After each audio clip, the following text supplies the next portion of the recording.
అందరికీ ముందుగా తొలి ఏకాదశి శుభాకాంక్షలు.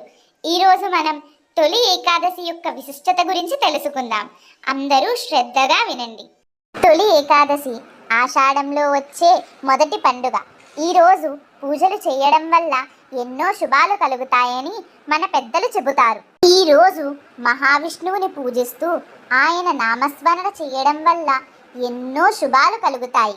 ఈరోజు ఆ మహావిష్ణువు పాల సముద్రంలో తన శేషపాన్పుపై నిదురించి 4 నెలల తరువాత కార్తీక మాస ఏకాదశి నాడు తన నిద్ర నుంచి మేల్కుంటాడు. ఈ 4 నెలల సమయములో చాలామంది చాతుర్మాస దీక్షలు చేస్తుంటారు. ఈరోజు ఆ మహావిష్ణువుని దర్శించుకోవడం, పెద్దలకు సహాయపడడం వల్ల ఎన్నో శుభాలు కలుగుతాయి.